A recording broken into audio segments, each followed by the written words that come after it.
Acho que agora começou a gravar, então vou voltar do começo. Então, bem-vindos à disciplina Raça, Classe e Gênero, Intersecções na Psicanálise. É uma disciplina ofertada pelo Departamento de Psicologia Social, do Instituto de Psicologia da USP. Ela é uma disciplina que está na sua segunda edição, então ela é relativamente jovem, e que já conta com algumas diferenças em relação à primeira vez que a gente ofereceu, por conta também, né, da recepção, das sugestões que foram feitas pelas alunas e alunos. E entre essas modificações, está o fato de que, lá atrás, né, há um ano, pensamos uma divisão tripartite da disciplina, né, no primeiro bloco, classe, no qual trabalhamos a questão do neoliberalismo, sua articulação com a produção de um sujeito neoliberal, uma hipótese que já vinha sendo trabalhada no Lattes FIP. Depois, discutimos gênero e, por fim, raça, a partir de Fanon e Lélia. Funcionou, foi interessante, mas o que a gente foi percebendo é que, à medida que a gente falava de uma dimensão, a gente já tinha que puxar outra, né? Então, nesse ano, vou tentar uma articulação um pouco mais dialética, talvez, entre esses polos e esses temas, nos quais eles possam se intercambiar, conversar de outra forma, e, portanto, escolhi um recorte, assim, um pouco diferente de autores, mas que a gente vai tentar enfrentar o mesmo problema de uma outra forma, certo? Então, se vocês me permitirem, eu vou aqui compartilhar, depois eu envio isso para vocês por e-mail, mas eu vou compartilhar aqui o que está planejado no nosso cronograma, certo? É uma nossa carta de voo, não quer dizer que vai ser necessariamente assim, vocês sabem como é que são as disciplinas e tal, as coisas mudam, mas a ideia, né, a promessa é essa aqui. Deixa eu compartilhar aqui a minha tela.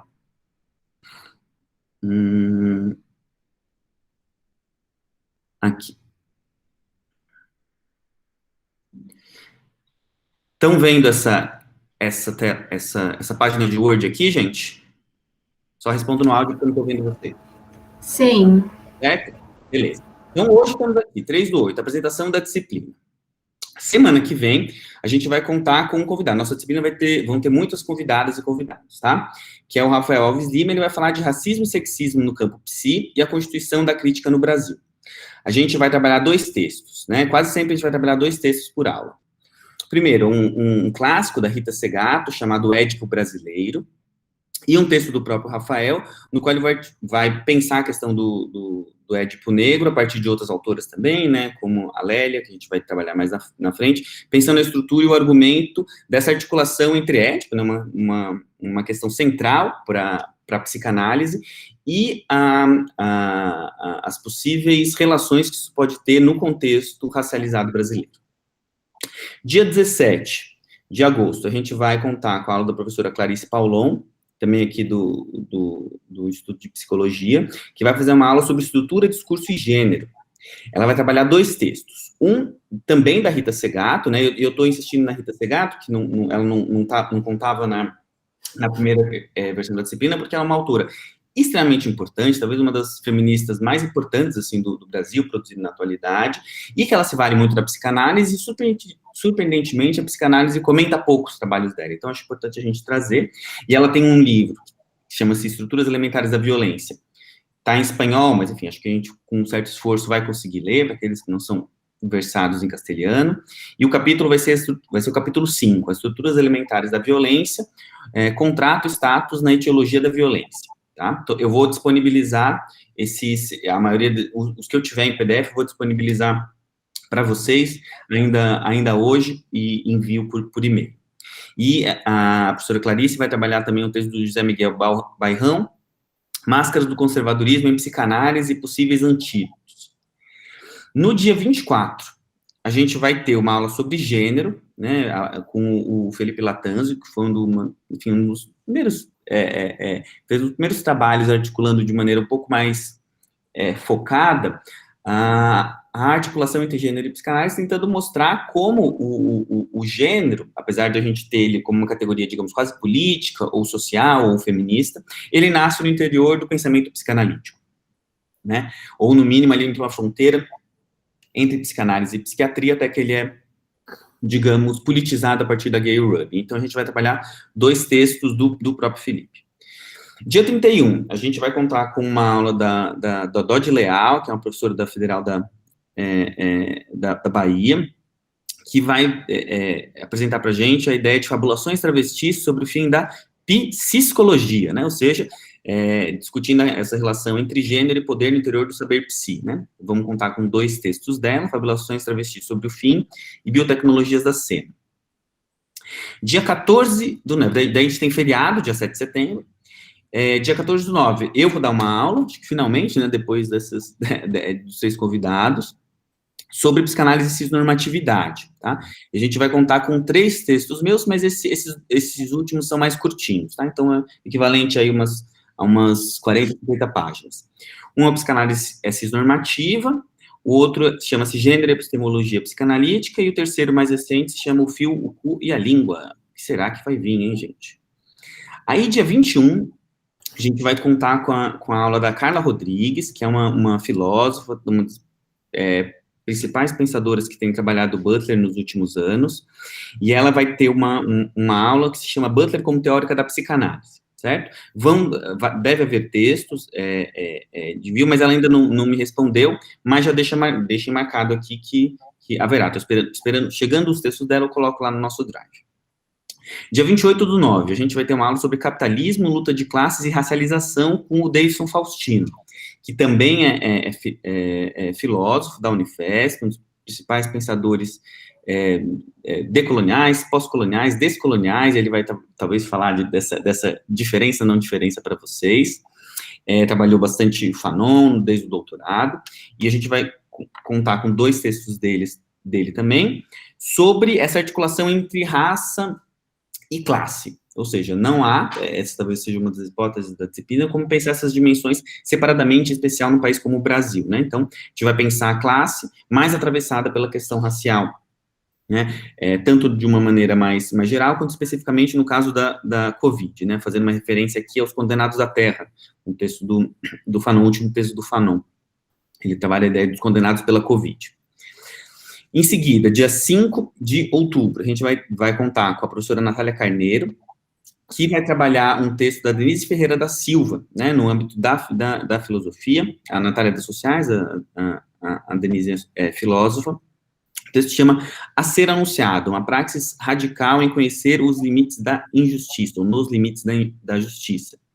A Denise Ferreira da Silva é uma autora importante, dá aula nos Estados Unidos, e também vem sendo muito pouco comentada nas articulações com a psicanálise, então acho que é uma oportunidade da gente ver essa outra perspectiva. A gente vai ter dia 19, uma aula do Douglas Barros, que é também filósofo, trabalha com Fanon, ainda não mandou os textos, mas vai mandar, e a aula dele vai ser Identidade, uma investigação de seus limites à luz de Fanon e à sombra da psicanálise. Pensando as dores e as delícias dessa categoria tão contemporânea que é a identidade, né, e como pensá-la ou não pensá-la a partir de Fanon. Aí, dia 26 do 10, a gente vai ter uma aula sobre Lélia Gonzalez, né, que eu vou dar, o Inconsciente, Fala e Racismo em Lélia Gonzalez. A gente vai trabalhar 2 textos meus que articulam a Lélia Gonzalez diretamente com a psicanálise, né? Um é O Lugar e a Fala, a psicanálise contra o racismo em Lélia Gonzalez, no qual eu comparo a leitura da Lélia com a leitura da Djamila Ribeiro, sobre fala e lugar. E um texto mais recente, no qual eu articulo Fanon e Lélia Gonzalez e a leitura que eles vão fazendo da psicanálise, perpassado aí também por uma certa perspectiva do candomblé, né? A partir da ideia do Exu como encruzilhada. Dia 9 do 11, a gente tem o encerramento da nossa disciplina. Vocês estão vendo que tem um ponto de interrogação aqui, porque eu fiz um convite, vou fazer um convite, na verdade, não sei se a pessoa vai aceitar, mas é possível que a gente tenha uma convidada aqui nesse último dia, senão a gente inventa alguma outra coisa, eu posso preparar uma aula a partir de um tema que for surgindo das perguntas de vocês, enfim, a gente dá um jeito, mas teremos aula dia 9 do 11. Certo? Alguma dúvida sobre essa coisa mais técnica? Cecília. Pedro, eu queria fazer um pedido para você, né? Porque muitos dos textos trabalhados, né, são pessoas que estudaram, né? Podemos dizer assim, os clássicos, né? Se teria possibilidade, na hora que você for montar o Drive, para mim que ainda estou tateando quais são os textos mais importantes desses sujeitos, né? Como Fanon, Achille Mbembe, a Lélia, se você podia daí também indicar uma leitura complementar que fossem esses autores, assim, para a gente também conseguir um debate com esses professores convidados. Com certeza, eu vou colocar os textos base, mas vejam, a maioria desses textos aqui, pelo menos dos que eu conheço, que acho que são todos, eles são textos que comentam os clássicos, certo? Então não vai ser uma articulação assim, muito diferente, não. É mais uma leitura assim, linha a linha, desses textos canônicos, tá? Mas eu te adianto aqui, já te adianto. O que vai ter aqui de importante? Rita Segato é o próprio Édipo brasileiro, que é um textinho mesmo, que ele existe em português, mas ele vai sair num livro recentemente, acho que está para sair nos próximos meses. As Estruturas Elementares da Violência, que é um livro em castelhano inteiro. A gente, do Latanzio, da questão do gênero, é o Robert Stoller, que tem um livro que se chama Sex and Gender. Sexo e Gênero não foi traduzido, até onde eu me lembro. A Dodge, acho que daí sim ela vai fazer uma coisa mais dela, ela pensa a partir de... Por que eu pensei, convidei a Dodge? Porque ela trabalha também sobre a questão da performance, que a gente, né, costuma pensar a partir da perspectiva do gênero, por conta da Butler, mas também a partir do teatro do oprimido. Ela vem do teatro. Aí as referências dela eu vou deixar ela passar. Em relação à psicanálise e normatividade, esse vai ser um pouco o pano de fundo da disciplina, que é psicanálise, né? Vou falar disso um pouco, vou falar hoje um pouco, talvez, desses temas principais, e essa tensão entre Freud e Lacan com suas semelhanças e diferenças. Em relação a Butler, os três primeiros... A Butler trabalha muito com psicanálise, né? Muito. Mas, às vezes, mais ou menos criticamente. Os três primeiros livros dela sobre gênero são amplamente debatidos com o saber psicanalítico, né? A saber, problemas de gênero, corpos que importam, esses dois traduzidos. Terceiro, Undoing Gender, né? Desfazendo Gênero, que imagino que deva estar em vias de tradução, porque já é um livro antigo, né? Frantz Fanon, dois textos principais, né? Os pilares do fanonismo, para além dos textos pontuais. Pele Negra, Máscaras Brancas, e Os Condenados da Terra.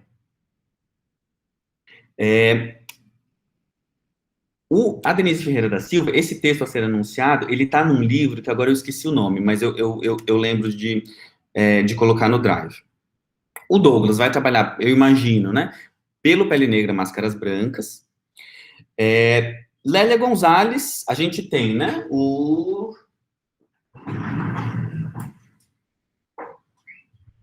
A ótima compilação da Flávia Rios e da Márcia Lima, que é por um feminismo afro-latino-americano, certo? Uma compilação de vários textos da Lélia Gonzalez.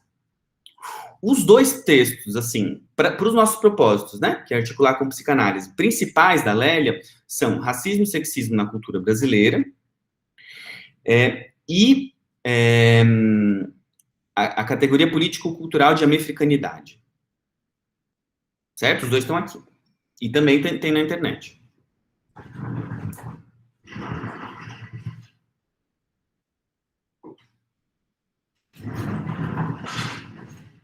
Certo? Mas, assim, fiz essa escolha, né, de trazer as pessoas para falarem um pouco das pesquisas delas, pensando que é uma disciplina de pós-graduação, né? Então, a gente já vai mais ou menos como é que a coisa está atualmente, e retroativamente a gente vai voltando para aquilo que pode interessar mais. Certo?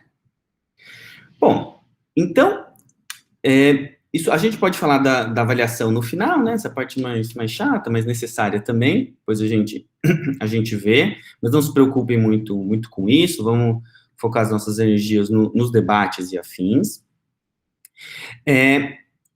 Então, vejam, né? Vocês viram que é um panorama. Ô Pedro, posso fazer uma pergunta também nesse sentido? Tu vai trabalhar com algum seminário do Lacan específico, assim? Não, ele pode vir a ser comentado em algumas das aulas, mas a ideia é usar a psicanálise em debate, é colocar a psicanálise em questão, mais do que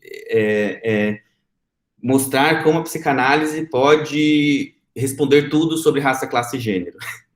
Eu acho que a gente já tem bastante coisa disso aí no mercado, então a minha ideia é se valer um pouco desses ecos, dessas questões, para que a gente possa pensar nas especificidades da psicanálise a partir dos questionamentos que forem aparecendo nesses termos. A gente, na versão anterior da disciplina, acho que tinha uma ou outra aula que atravessava, assim, Lacan de maneira mais frontal, mas eu vou, assim, sempre que possível, em especial quando a gente tiver convidadas que não são da psicanálise, fazer ganchos com a psicanálise, né? Não, a princípio, não de partida, mas a partir do que for surgindo aqui nas perguntas, nas reflexões de vocês. Beleza? Então, bom, né?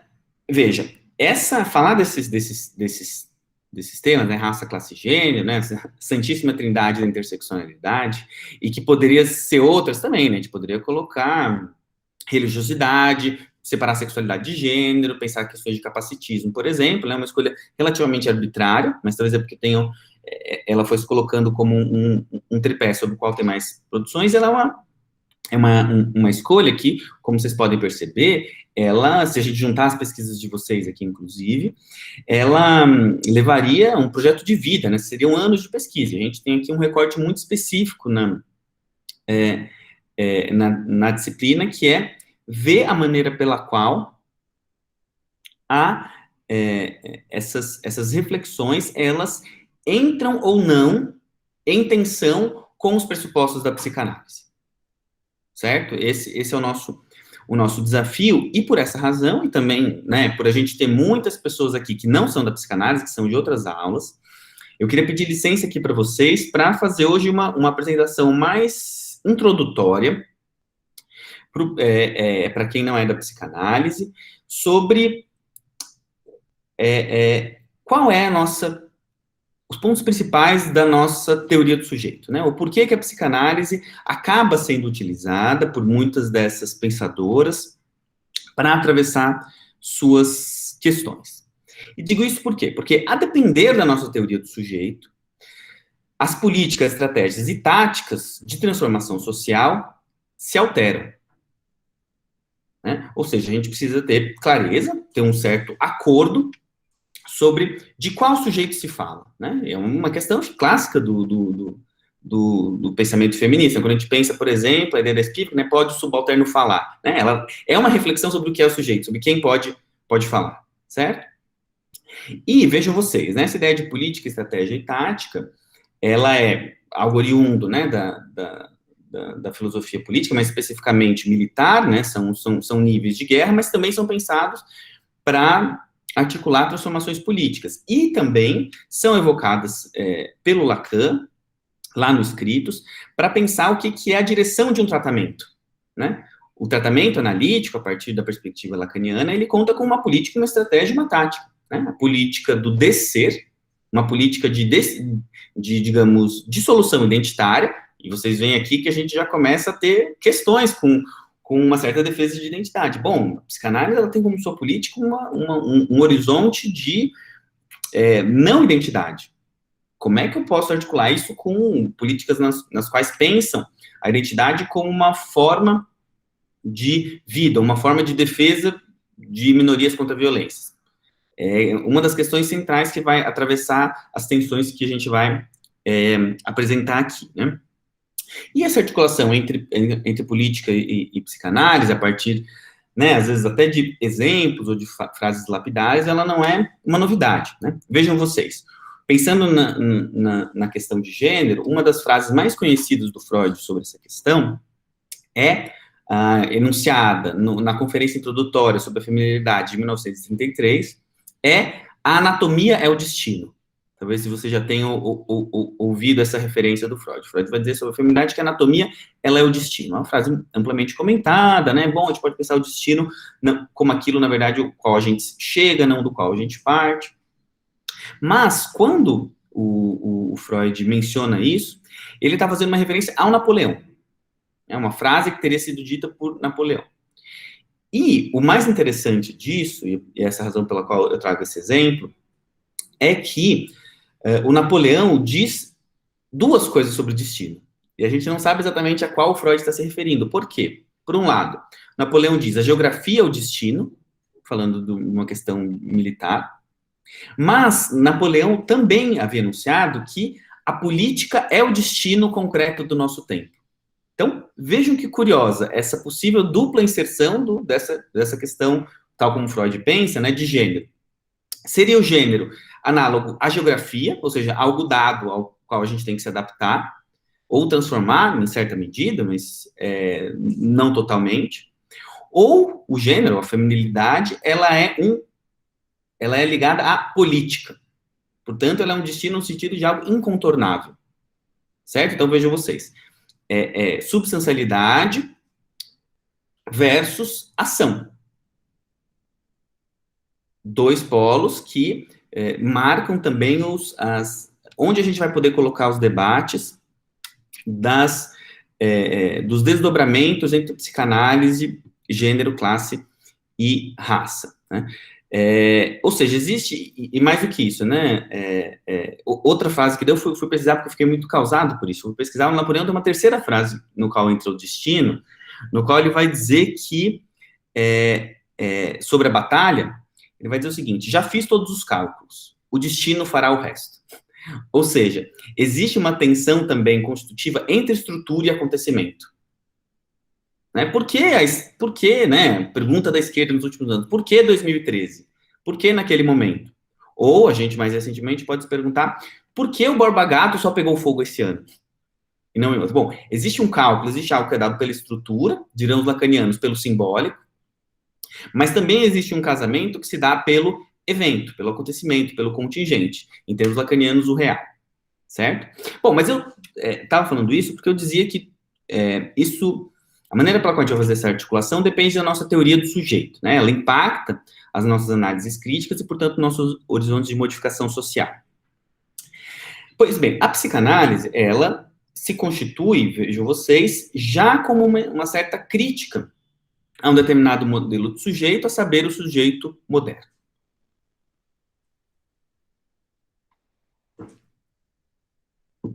Sujeito moderno que, né, no recorte ocidental, se funda contraditoriamente a partir de separações, né?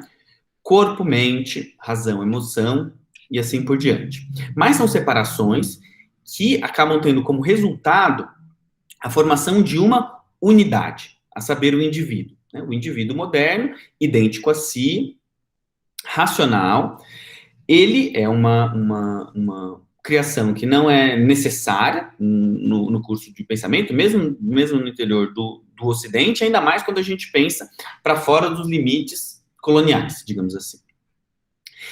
Ele nasce, portanto, essa tese é trabalhada no livro do Luiz Cláudio Figueiredo, chamado A Invenção do Psicológico, na qual o Luiz Cláudio, né, tenta mostrar que a psicologia ela não poderia ter nascido antes da modernidade, porque foi a modernidade que inventa um eu. Né? Alguém que se crê como idêntico a si e com possibilidades de escolhas, na qual o seu destino não está pautado pela uma estrutura anterior a ele que responderia ao que ele deve ou não deve fazer, como, por exemplo, familiar ou religiosa. Né? É um indivíduo que ele é fechado e que ele deseja, ele quer algo. Né? Isso vem da etimologia do desidério, né? Aquilo, quando as estrelas desaparecem, o sujeito tem que navegar por si. Mas, qual que é o ponto, né? E aqui entra uma leitura já a partir da psicanálise, é que a unidade desse sujeito consciente, idêntico a si, ela só pode ser sustentada ao preço de um recalcamento. Ou seja, ao preço de esconder outras dimensões. Entre elas, a gente pode lembrar, né? E esse foi um dos principais pontos que a psicanálise tenta resgatar desse expurgo ocidental das outras dimensões do ser. Os afetos, a sexualidade, ou, né, em termos psicanalíticos, aquilo que forma o inconsciente. Ou seja, uma instância que é desconhecida pelo próprio sujeito, mas o causa. Ela é inalcançável, mas mesmo assim produz boa parte, se não a grande maioria, das nossas escolhas, vivências, afetos e assim por diante, né?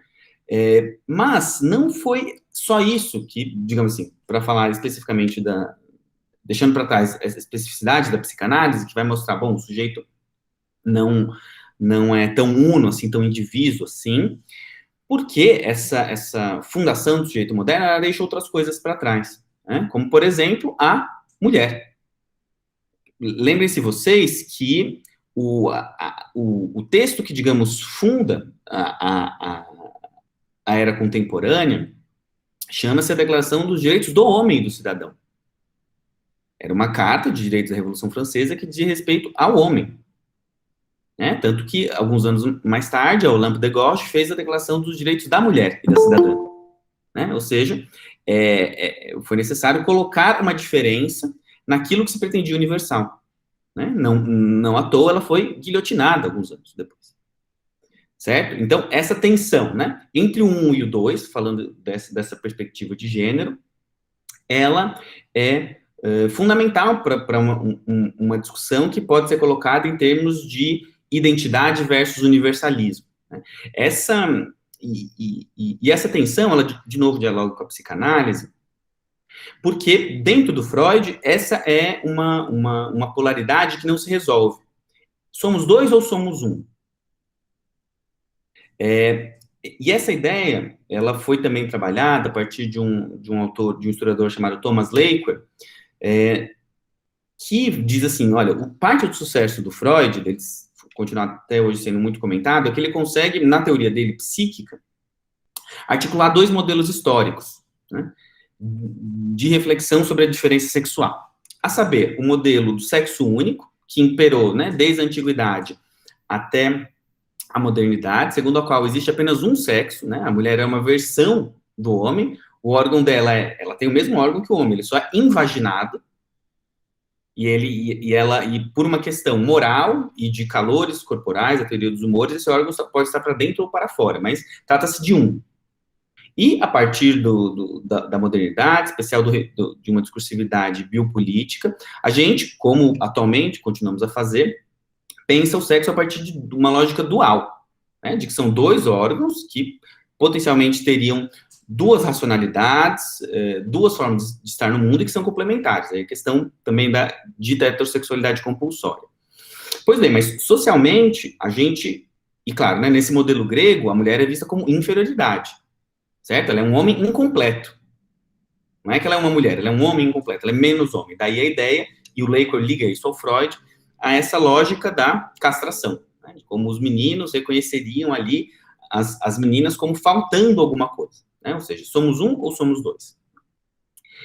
Para além da expulsão, portanto, do inconsciente, dos afetos, da sexualidade e do feminino, a gente talvez deva também colocar nessas expulsões da modernidade o colonialismo. Ou seja, a modernidade se funda esquecendo que seus pés estão sujos de barro e de sangue, né? Essa é uma ideia que aparece de maneira bastante sintética, mas muito bem trabalhada, a partir do texto, né, da Susan Brooke Moss, que se chama Hegel e o Haiti. É um texto no qual ela tenta defender que, durante todo o período iluminista e até o século XIX, a Europa, né, do pensamento europeu, versava muito sobre a liberdade. E, ao mesmo tempo, era o mesmo período no qual a Europa escravizava os outros povos. Ou seja, talvez só tenha sido possível pensar na modernidade nesses termos porque ela recalcava, ou foracloria, ou desmentia, né, as formas de negar na psicanálise são muitas, outro lado da sua própria experiência. né? E o livro se chama Hegel e o Haiti, porque ela vai tentar mostrar como a dialética do senhor do escravo hegeliana, na verdade, fazia referência à revolução dos chamados jacobinos negros, no Haiti, que estava acontecendo no mesmo momento que ele estava escrevendo a famosa fenomenologia do espírito. Né? Outro ponto que é recalcado, mas que se articula muito com essa questão colonial e também com a questão de gênero, é a violência. Né? A modernidade, ela se coloca como um discurso que seria totalmente racional e não violento. No Brasil, especificamente, a gente vai poder ver isso bastante com a Lélia.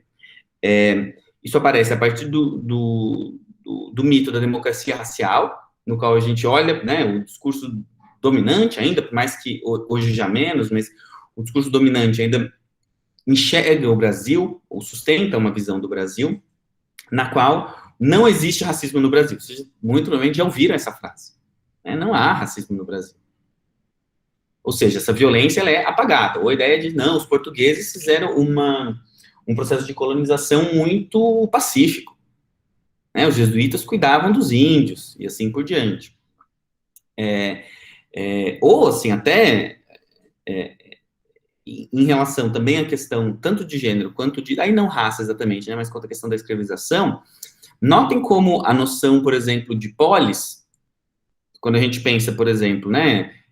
Para quem é da psicanálise já deve ter ouvido isso, né? Psicanalistas na polis, né? Colocando como uma positividade no estilo de psicanalistas políticos, né? O que é muito interessante, né? O psicanalista, ele, por muito tempo, ele se colocava como um apolítico, e, enfim, de uma neutralidade que a gente sabe que de neutro não tem nada.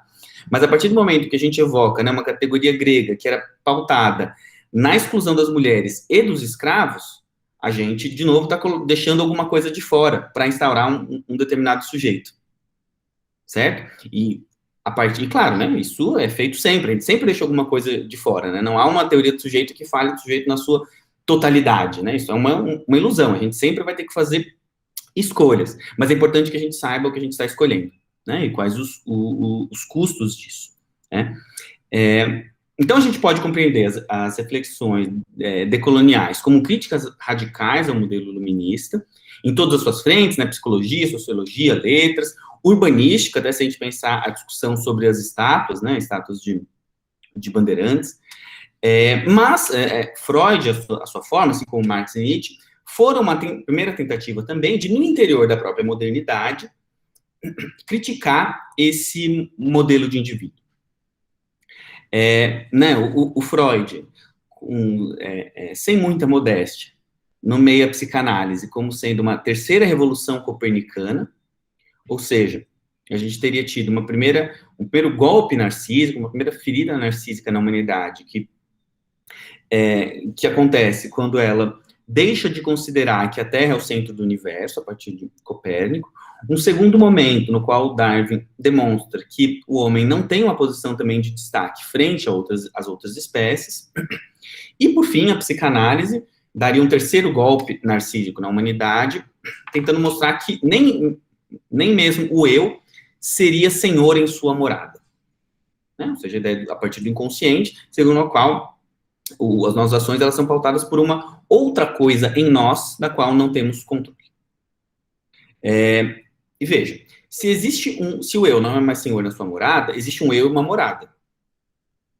Ou seja, existe um sujeito que é em si dividido. Certo? Noção lacaniana, o Freud não se utiliza muito desse sintagma, mas a gente consegue reler o Freud muito bem a partir dessa ideia.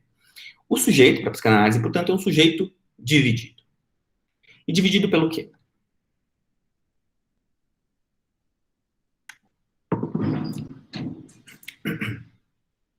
Ele é dividido, como eu dizia há pouco, pelo seu inconsciente. Ou seja, há uma instância radical dentro de nós, da qual nós não temos acesso. Né? Esse é o truque do inconsciente, né? Não é existem várias coisas que são inconscientes, né? Eu não consigo lembrar de bate-pronto o que eu comi anteontem, mas eu consigo retraçar isso e tornar isso consciente. Não é disso que o Freud fala.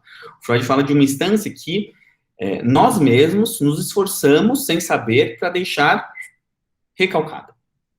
Né? Uma instância que se articula necessariamente para o Freud com a sexualidade. Certo?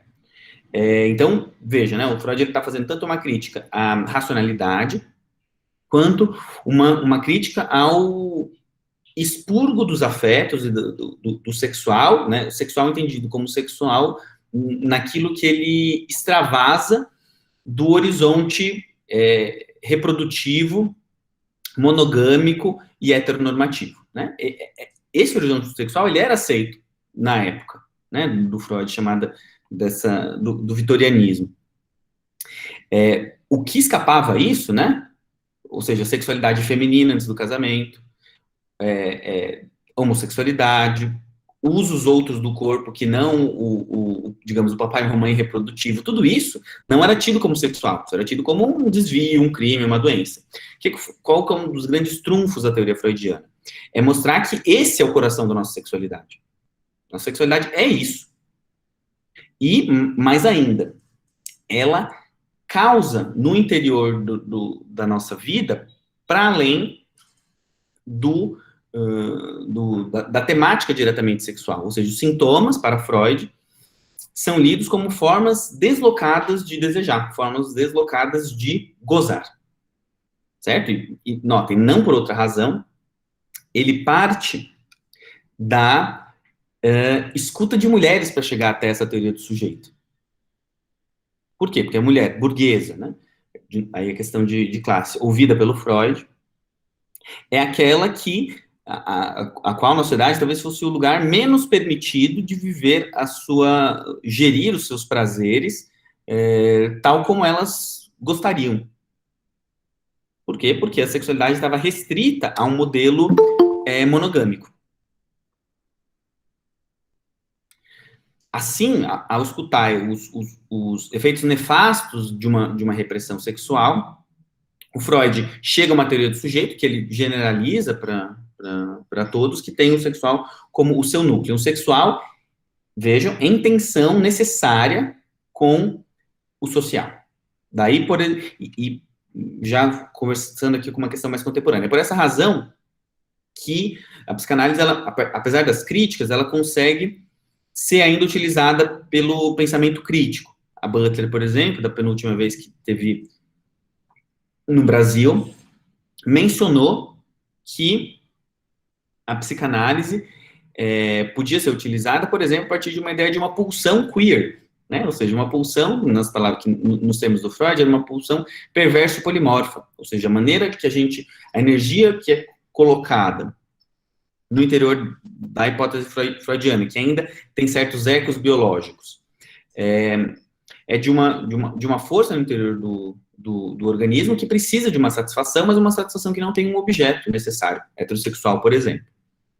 Agora, se é verdade que a psicanálise pode ser usada dessa forma, é também verdade que ela possui limites, né, se a gente pensar criticamente. Por exemplo, a teoria freudiana sobre a mulher, ela é muito carregada de determinantes históricos, né? Durante um certo tempo, o Freud chega a fazer uma aproximação entre mulher e passividade, mas que ele reveja isso, não consegue deslocar um horizonte da mulher distinto daquele da mãe.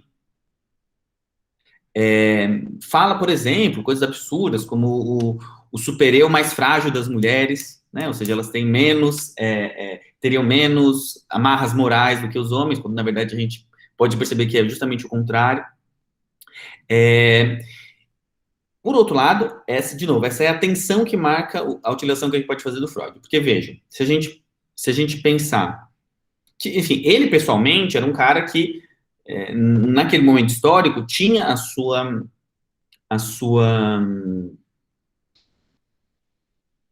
subversão, né? Diferente dos colegas dele, ele lutava para que as mulheres se tornassem psicanalistas, né? Boa parte dos primeiros psicanalistas eram contra mulheres atenderem. Não pode, isso é coisa de homem, é coisa de médico. O Freud não. Da mesma feita, ele não se opunha ao ingresso de psicanalistas gays. Né? Ele não achava que isso seria uma questão para época, e mesmo depois da morte dele, a despeito das indicações dele,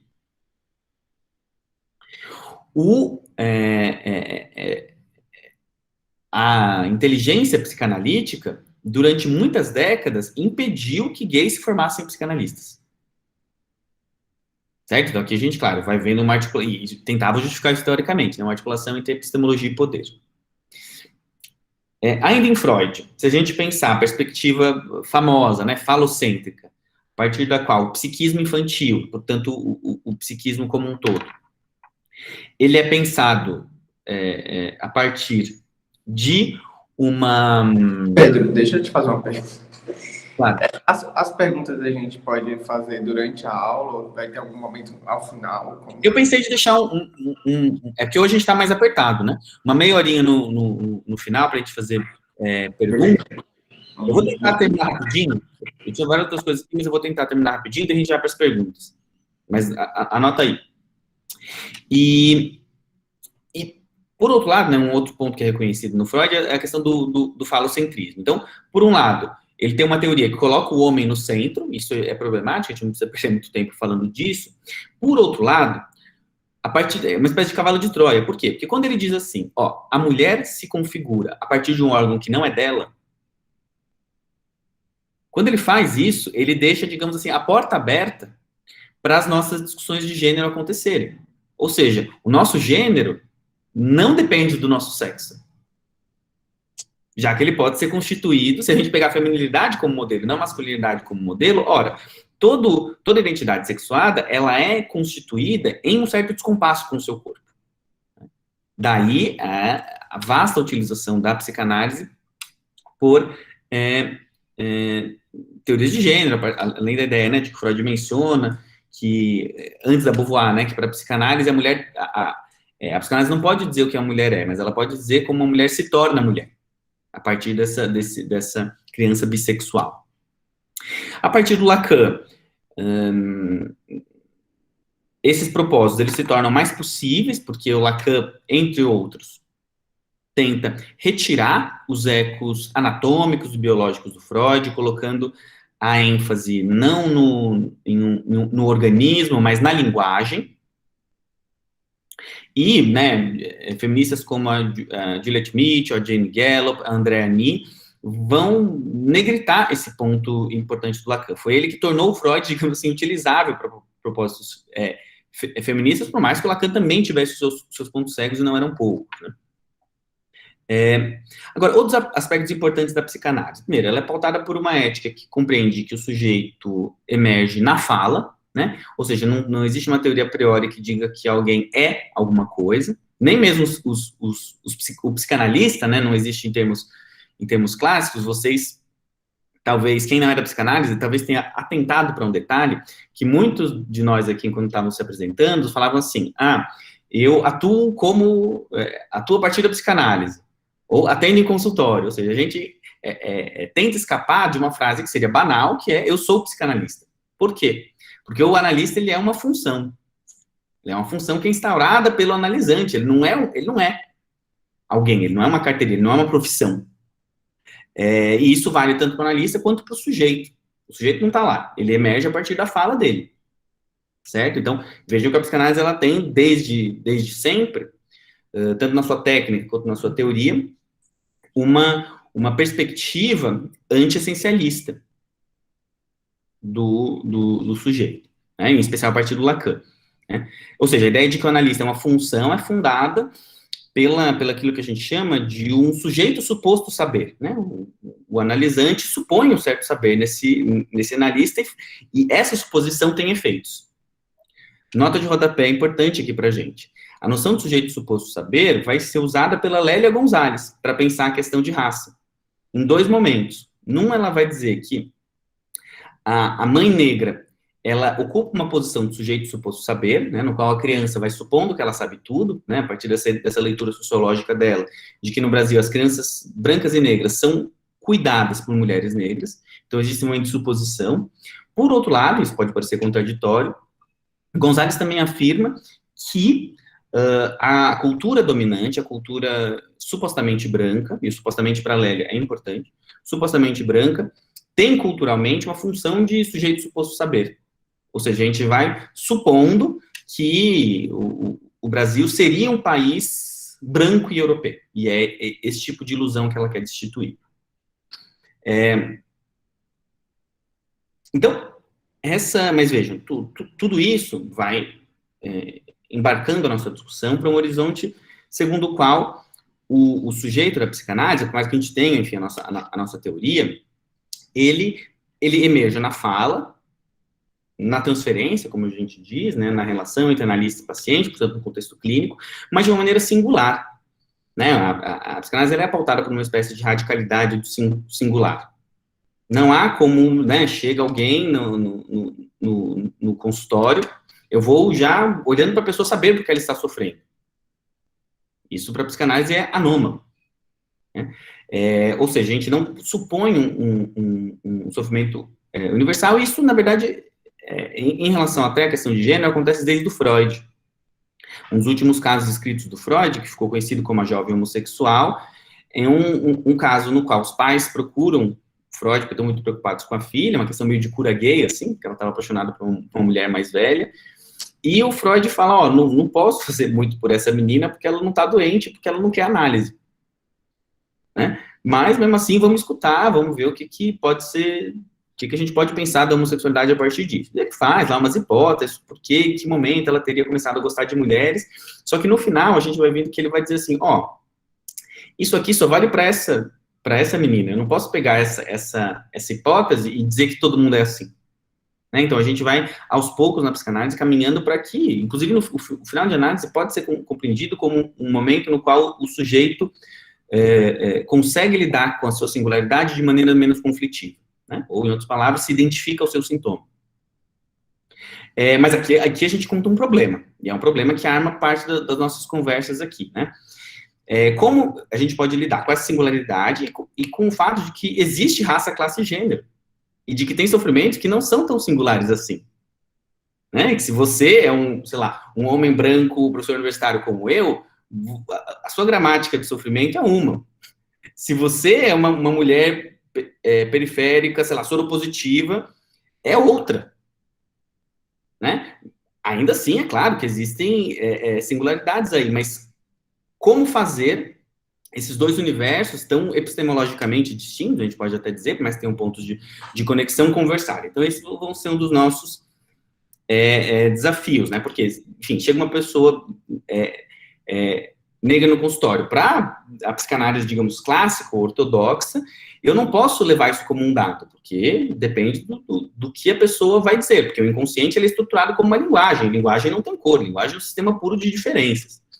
Ora, mas se eu faço isso atualmente, né, se eu ignoro completamente essa dimensão, ou uma dimensão de classe, eu ignoro que eu tenho pacientes que, que podem demorar 2 horas no transporte público para chegar no consultório, presencialmente. Né? Se isso é completamente ignorado, a psicanálise não estaria por uma espécie de suposta neutralidade, contribuindo para um certo exercício de poder?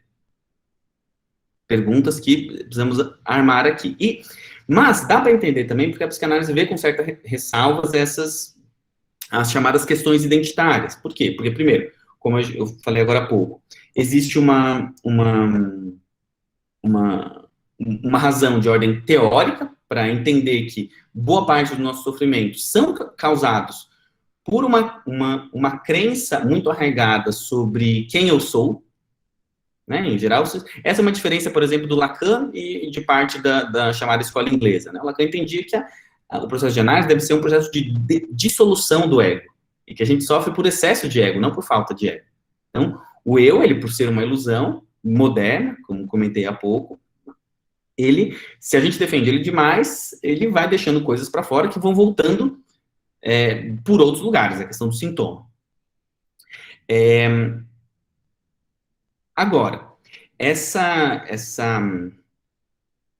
então, a psicanálise digamos, por diversas razões, anti-identitária.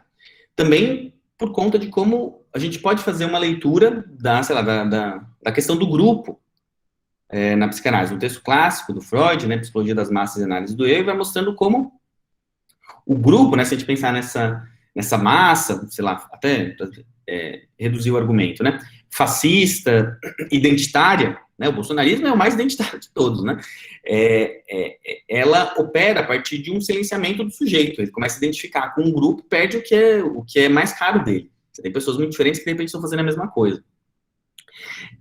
Agora, essa não é a única forma de pensar a inserção do sujeito no grupo, né? Existem grupos, formas de grupalidade que abrem para a singularidade, que permitem, que franqueiam a singularidade. Mas, de novo, esse é um debate, a meu ver, ainda em nascente no interior da psicanálise. Então, a disciplina, ela se inscreve numa tensão entre as demandas políticas e teóricas do nosso tempo, por um lado, e o que seria o núcleo duro da doutrina psicanalítica, né? Ou seja, mesmo que a psicanálise em sua época tenha sido revolucionária, ao manter determinadas categorias, como, por exemplo, da diferença sexual, ela se aliaria ou não ao discurso dominante. A última expressão dessa tensão foi a fala de Paul Preciado, em 2019, num congresso de analistas, né? Paul Preciado, importante pensador queer, né, dissidente de gênero, fez uma fala muito dura, muito crítica num congresso de psicanálise, mostrando como, a despeito da psicanálise se ver como muito subversiva, havia ali elementos inconfessos de uma articulação entre epistemologia e política, que colocava a psicanálise, digamos, mais associada ao colonialismo e ao machismo do que ela gostaria de acreditar, né? Então, assim, né, a ideia é como pensar uma crítica ao sujeito moderno, mas que não continue a deixar no escuro esse lado obscuro da modernidade, né, como diz o Mignolo, que não exclua a dimensão colonial, a dimensão de exploração de gênero e também de classe, né, que estamos falando menos aqui nessa edição da disciplina, porque ela tem uma tradição que é, né, anterior à psicanálise, mas em especial porque talvez a gente vá tentar debatê-la hoje, mostrando como a noção de classe, ela não é sinônimo de renda. Em geral, a gente pensa classe, assim, ricos e pobres, né? Essa é uma leitura até contra-intuitiva, pensando marxianamente. É claro que a classe tem ecos em relação à faixa social, mas a classe é, sobretudo, o lugar que o indivíduo se inscreve no modo de produção, né? Se a gente pensar a classe dessa forma, ela, no Brasil, mas em qualquer lugar do mundo, ela é indissociável do gênero e da raça, né? Por exemplo, quando a Lélia ou a Rita Segato estão falando da continuidade do lugar da mucama e da passícia, da doméstica, é uma questão de classe. Uma questão de como, no Brasil, a classe, ela se vale dos sulcos cravados pela história colonial e de opressão da mulher, específica daqui, para dar continuidade ao sistema que é capitalista, por um lado, e é também patriarcal, por outro. A questão é diferente quando a gente vai pensar, por exemplo, o gênero, né? Conceitualmente falando, porque a psicanálise ela é utilizada, enfim, por parte dos pensadores pós-coloniais, os que a gente vai estudar aqui, pelo menos, mas ela não se debruça especificamente sobre raça, né? Lacan e Freud, e mesmo os ingleses, falam um pouco sobre raça. Não é o caso de gênero, ou da diferença sexual, como classicamente a psicanálise coloca esses termos. É quase como se a psicanálise, o limite em relação à raça seria o fato de que a psicanálise não versa sobre raça. Daí vem as frases problemáticas, né, do tipo, inconsciente não tem cor, né? Não é um tema. Todos somos iguais.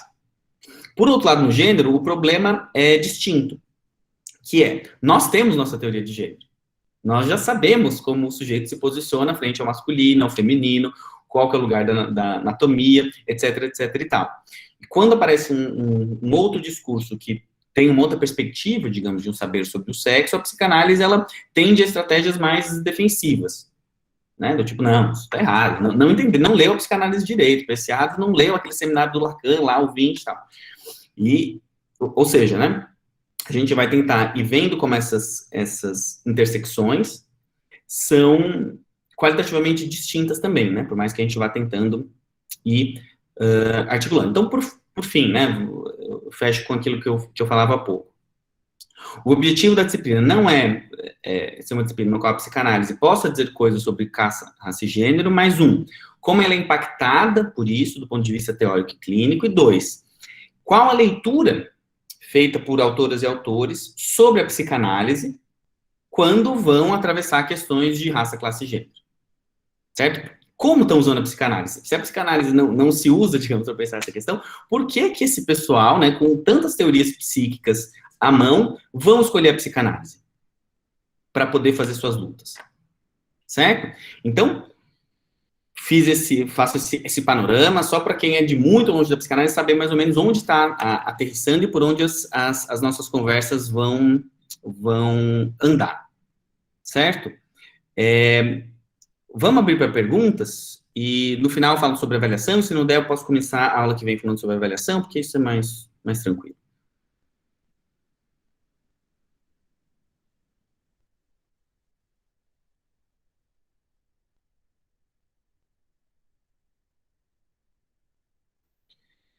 Diga lá, Ícaro.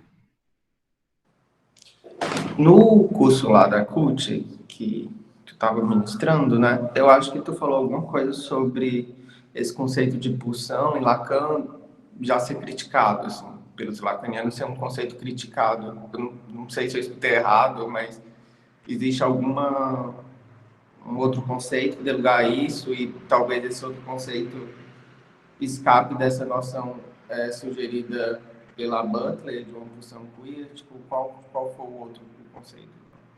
Obrigado. Então, vamos lá.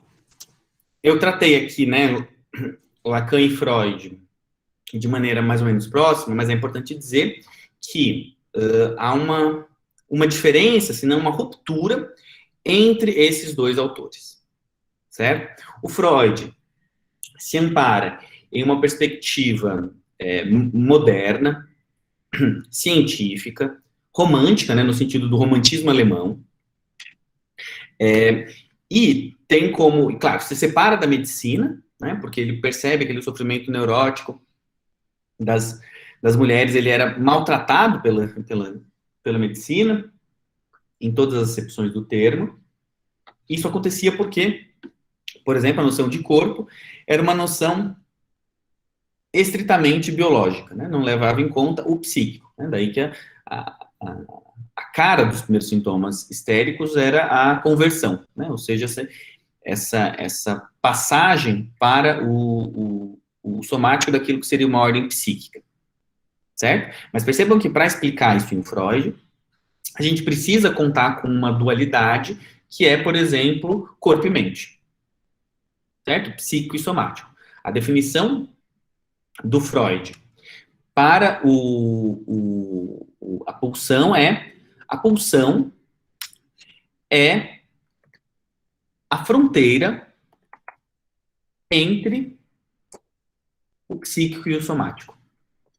Certo? Então, o que é a pulsão para o Freud? A pulsão é a fronteira entre o psíquico e o somático. Né? A pulsão é aquela energia que leva o indivíduo para a satisfação. E não é uma satisfação, e esse é o truque do Freud, não é uma satisfação dada geneticamente, não é uma satisfação instintiva, não é uma satisfação animal, é uma satisfação humana. E como tal, ela não tem um objeto fixo. Certo? Daí é por isso que a Butler comenta lá da pulsão queer. O Lacan vai ter uma leitura do Freud, ele não deixa de ser freudiano, né? Mas ele vai ter uma leitura do Freud que vai colocar luz sobre algumas coisas e não sobre outras. E por que eu estou dizendo isso? Porque ele vai radicalizar o fato de que tanto a clínica quanto partes importantes da teoria freudiana são constituídas por meio de uma ênfase na linguagem. Ou seja, as pessoas melhoram na psicanálise não é porque foi algo mexido no cérebro delas, nem no corpo delas, mas é porque elas falaram. E ele radicalizando essa ideia, ele vai, digamos, se emancipar de uma necessidade de pensar a articulação entre corpo e mente. Por quê? Porque ele entende que o sujeito ele é estruturado a partir da linguagem. Não há corpo fora da linguagem, entende o Lacan. Só há, ou pelo menos é um corpo que não nos interessa, porque a gente não tem acesso. Somos sempre necessariamente constituídos pela linguagem. Um corpo que estaria fora disso, ele é insondável para a psicanálise. Né? Daí é por essa razão que um certo grupo lacaniano defende que a gente deve abrir mão da noção de pulsão. Por quê? Porque a pulsão, para o Freud, ela por mais que ela esteja na fronteira de somático e psíquico, ela tem um pezinho lá no somático. Ou seja, ela tem, para o Freud, isso está no texto de 1914, chamada Pulsão e seus Destinos, ou Pulsão e suas Vicissitudes, ou Instinto e suas Vicissitudes, dependendo da tradução. A pulsão tem, além de uma meta de satisfação, de um objeto que é variável, ela tem uma fonte. E a fonte da pulsão para o Freud é orgânica, é algum órgão do corpo. Mas que ele não precisa ser genital. Né? Ele pode ser... Qualquer zona corporal freudiana, ela é no limite excitável. O que faz com que ele seja utilizado para reflexões sobre sexualidade, por exemplo. Mas ele não abre mão desse primado biológico. O Lacan tenta fazer isso. Esse é o projeto lacaniano. Então, assim, o Lacan nunca virou e falou assim, não utilizem pulsão não existe. Né? Mas os neolacanianos entendem que essa é uma categoria a ser abandonada. Né? Só para eu dar um exemplo para vocês de como que o Lacan pensa essa ideia, ele vai dizer o seguinte, qual que é a definição de pulsão para o Lacan? Ele vai dizer que as pulsões são, no corpo, o eco do fato de que há um dizer. Ou seja, a partir do momento que eu entendo que há um dizer, né, um dizer intransitivo, um dizer que se diga, né, o fato de haver linguagem, não uma linguagem da comunicação, mas uma linguagem estrutural, o fato de haver linguagem causa no corpo aquilo que a gente chama de pulsão. Certo? É uma perspectiva um pouco distinta dessa. Certo? Mas esse é um debate bastante atual, assim, no interior do lacanismo, né? Deve-se ou não queimar Freud?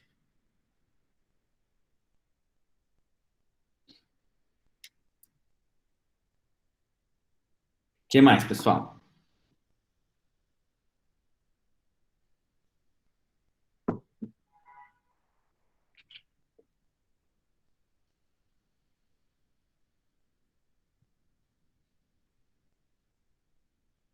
Fui claro e cristalino assim? Não? Diga aí, Cecília, o que não foi? Não, não é questão de ser ou não claro e cristalino, é a questão de aproximação com o debate, né? Então, por mim, se podia usar essa última meia hora continuando falando, assim, porque eu estava achando ótimo. Mas não, tô brincando, né? Por favor, pergunta.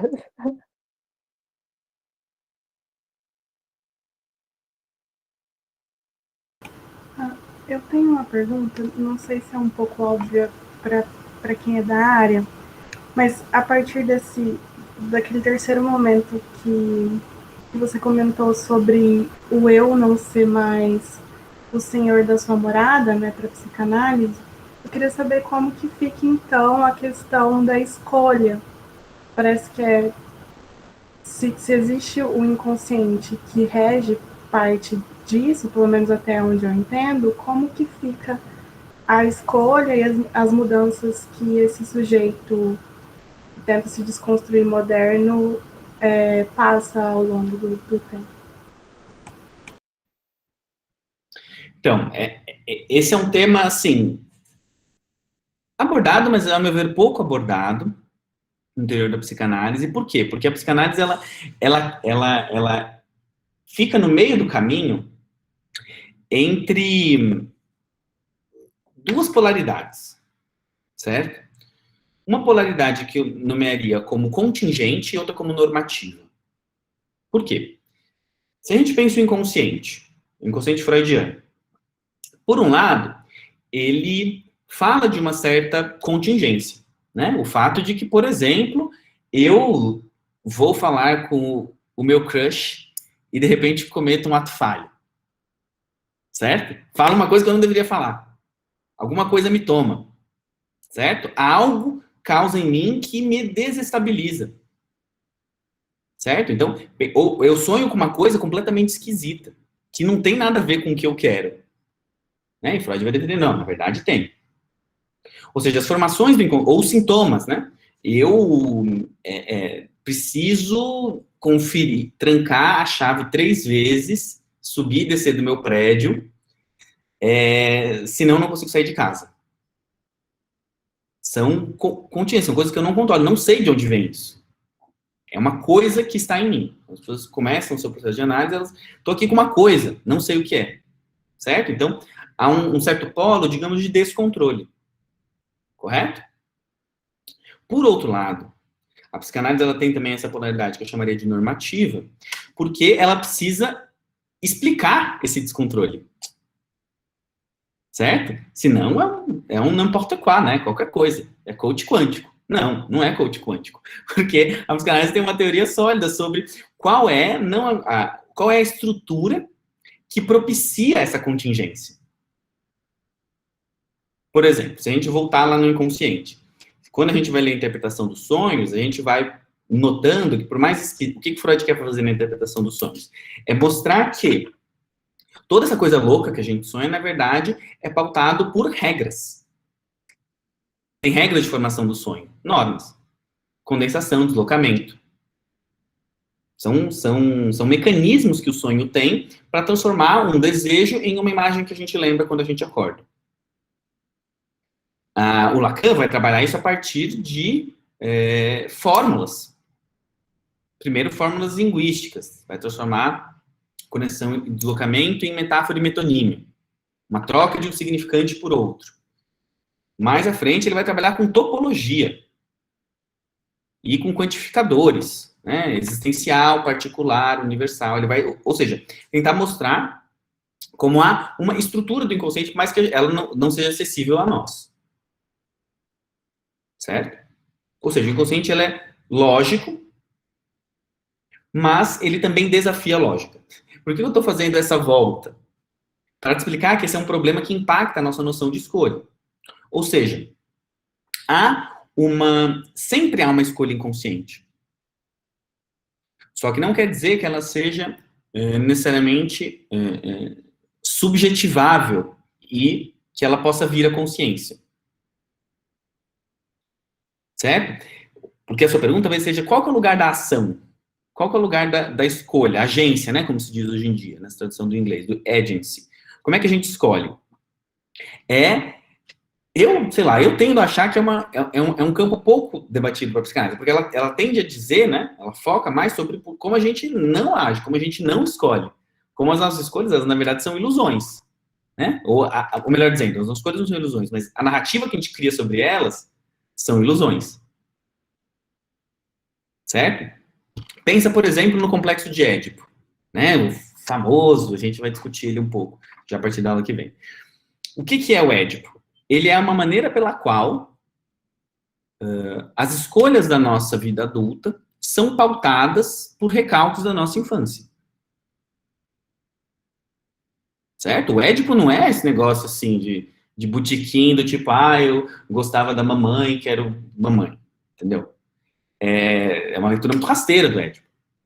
Né? O Édipo é uma estrutura que mostra que a maneira pela qual a gente sofre as nossas desilusões em um determinado momento do desenvolvimento, para Freud, né? Em um determinado momento do desenvolvimento, pauta parte das nossas escolhas.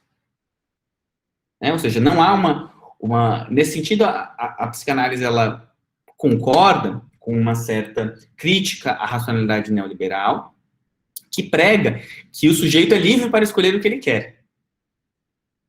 Basta ele querer e poder pagar. Né? Mas o neoliberalismo, essa foi a hipótese trabalhada, né, no livro sobre neoliberalismo do Lattes Philippe, o neoliberalismo ele depende de uma teoria do sujeito que tende a reencontrar uma certa unidade, né, entre o ser e o gozo, digamos assim. Mas que depende de uma ilusão de escolha. Certo? A psicanálise ela serve mais como uma perspectiva crítica à agência do que como uma justificativa para a agência. E, nesse ponto, ela está junto das teorias críticas sobre raça, classe e gênero, que também mostram que as nossas escolhas, os nossos desejos, né, aquele ou aquela que a gente escolhe por exemplo, pensando na articulação entre raça e classe no Brasil, né? Aquele ou aquela que a gente escolhe ou para casar, ou para transar são diferentes racialmente. Ou seja, que escolha é essa? Ela é minha ou ela é pautada por uma estrutura? E que estrutura é essa? Ela é uma estrutura racializada, primordialmente, pensada e estratificada em classe, ou ela é uma estrutura que também é linguística, que tem a ver com o meu próprio desejo? Será que o meu próprio, que era o que o Pedro talvez estivesse perguntando, Pedro Musa, será que o meu próprio desejo, ele se diz puro, né, pensando a partir da psicanálise francesa, é estruturado como uma linguagem, mas no fundo é uma linguagem que, quando a gente aperta, ela tem tinta? Ou ela fala de um determinado sistema heteronormativo monogâmico, certo? São esses os problemas que a gente talvez deva enfrentar aqui ao longo das nossas semanas. Não, ou seja, te dei uma grande volta para dizer que eu não consigo responder a sua pergunta. Mas espero ter justificado porque eu não consigo responder.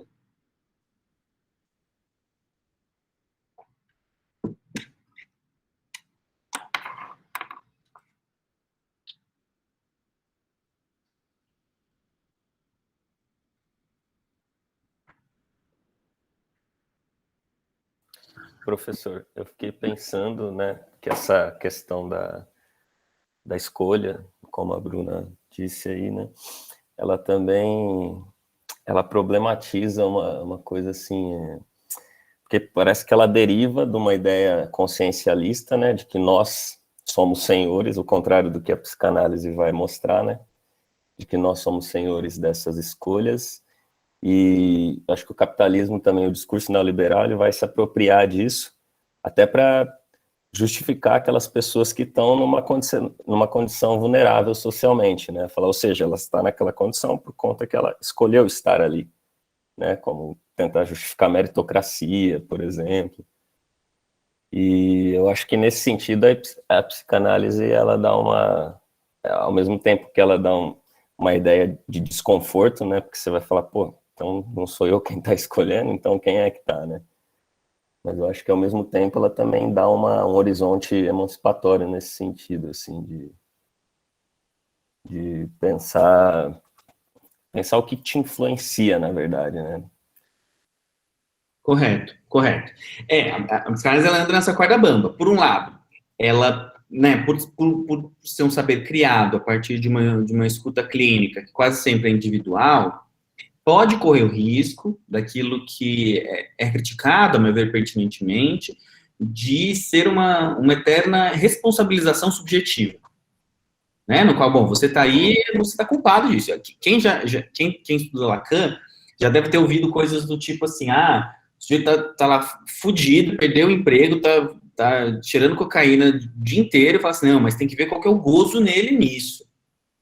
Qual que é a responsabilidade dele nisso? Como se essa fosse a dimensão única e exclusiva a partir do qual a escuta se dá. Né? Sendo que, na verdade, isso diz muito mais da resistência do analista, a meu ver. Né?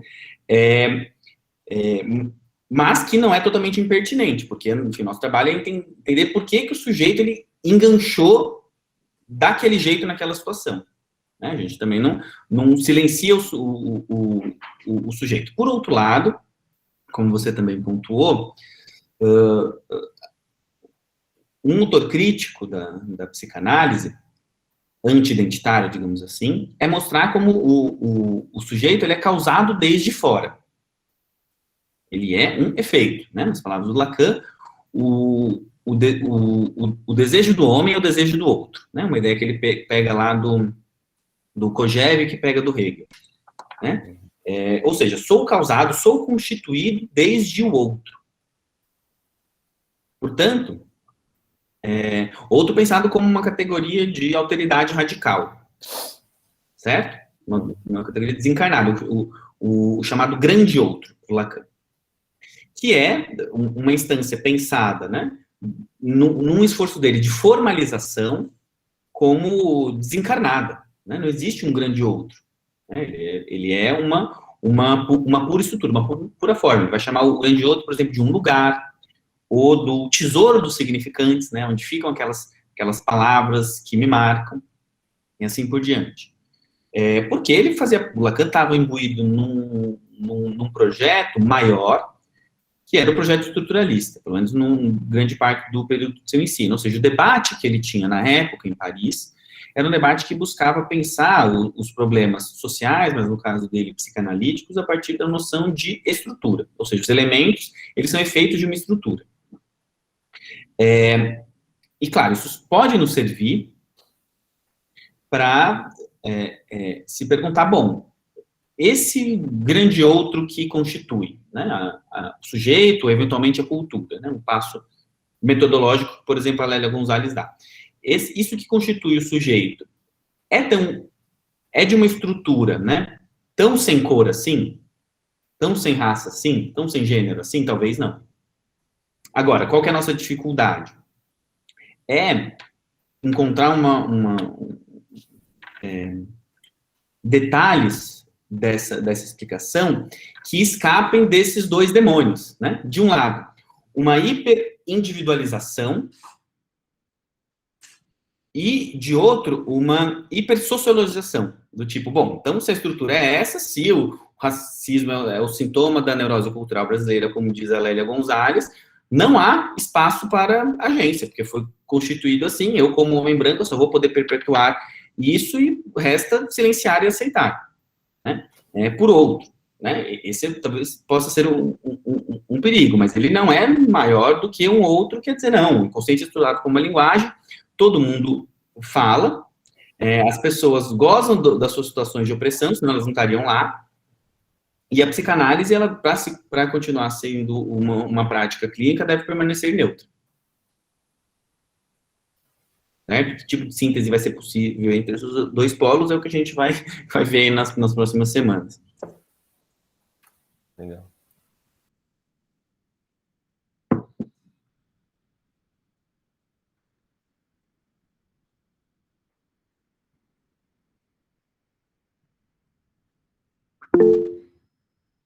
Augusto. Bom dia, Pedro, a todos. Beleza?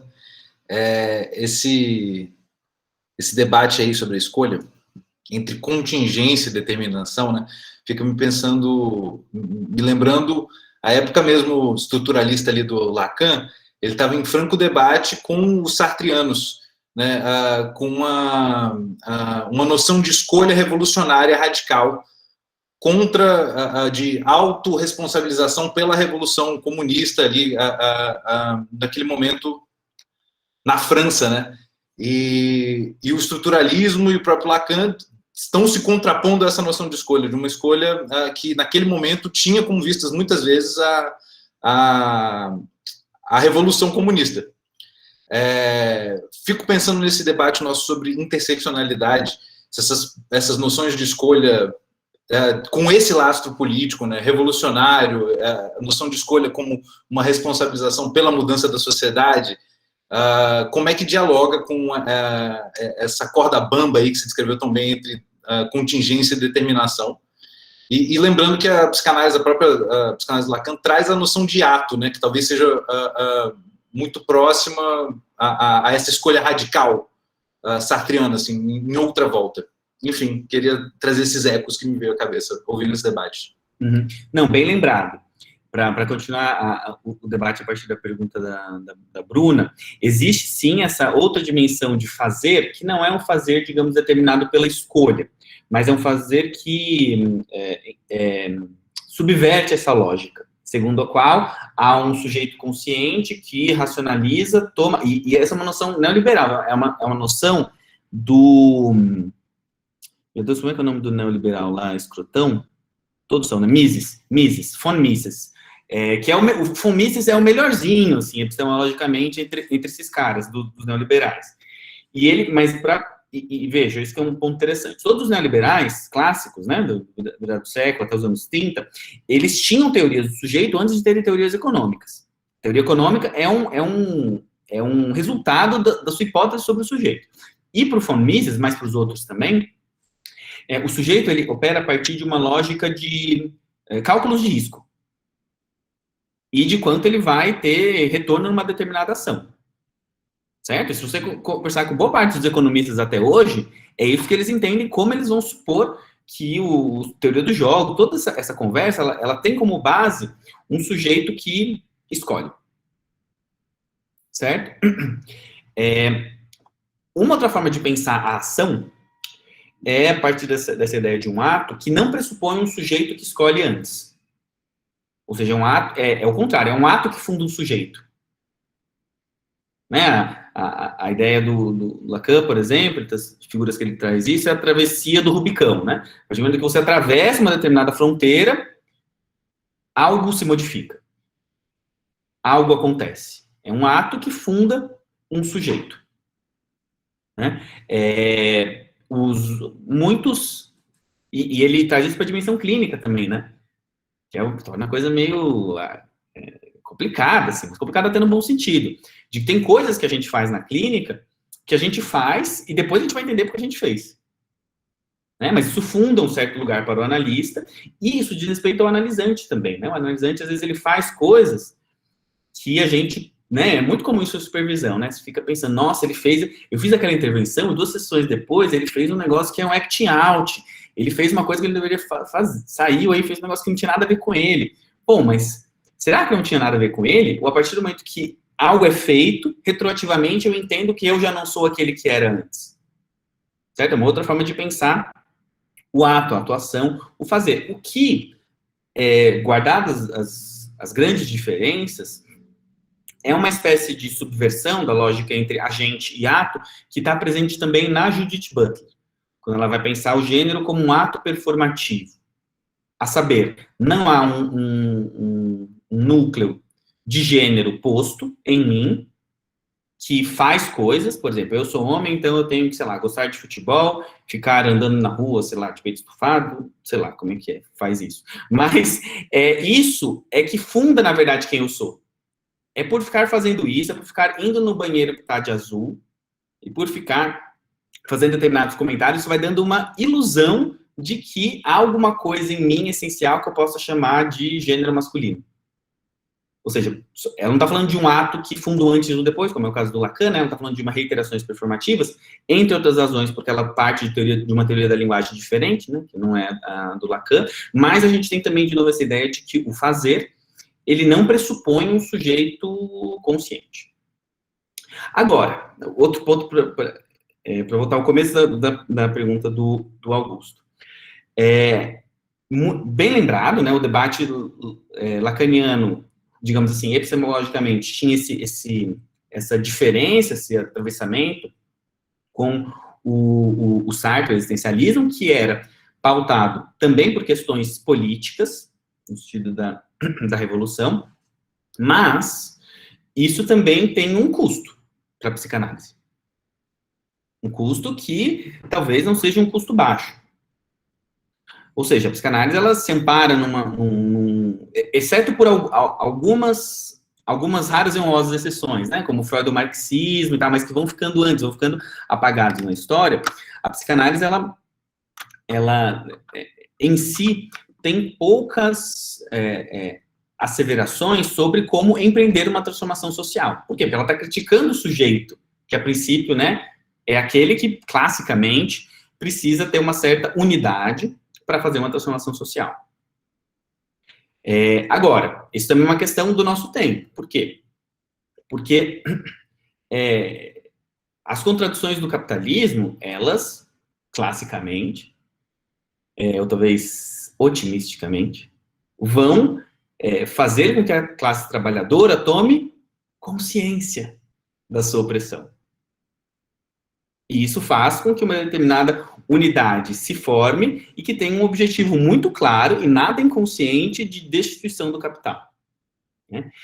Não por acaso, discursos, né, revolucionários muito timidamente começam a voltar à cena contemporaneamente. Né? O falar em revolução era algo, assim, impensável na época do Lacan e até agora, na verdade. Né? O Lacan critica a ideia de revolução, né? Ele fala, bom, revolução é o que o Sol faz ao redor da Terra, ele volta para o mesmo lugar. Ele pega a revolução no sentido cosmológico. Isso não quer dizer que ele não fale de subversão, de outras coisas, né? Mas até que ponto a teoria psicanalítica pode ser usada para perspectivas emancipatórias revolucionárias, porque tem muitos tipos de emancipação, né? Tem reformas, que tem uma forma de ver a transformação um pouco distinta dessas mais clássicas e que estavam em pauta ali no começo da conversa do Lacan nos anos 50. Certo, pessoal? Estamos na nossa hora. É isso, 11h30? Mais alguma última pergunta que alguém não vai conseguir dormir sem fazer? Não? Certo. Então, o texto do Mignolo, que eu me referi, chama-se Modernidade, o lado obscuro da colonialidade. Eu acho que é esse o título. Tá bom? Se você não achar, me escreve e eu te mando. Ok, galera? Então, nos vemos semana que vem, daí eu falo da avaliação, vai ser um trabalhinho. Leiam os textos, sem leitura a disciplina não anda, certo? Aqui é pós-graduação, é hardcore, tá bom? O grupo de WhatsApp. Enfim, vou terminar a gravação aqui e vocês podem se organizar, e alguém cria, manda o link como quiser.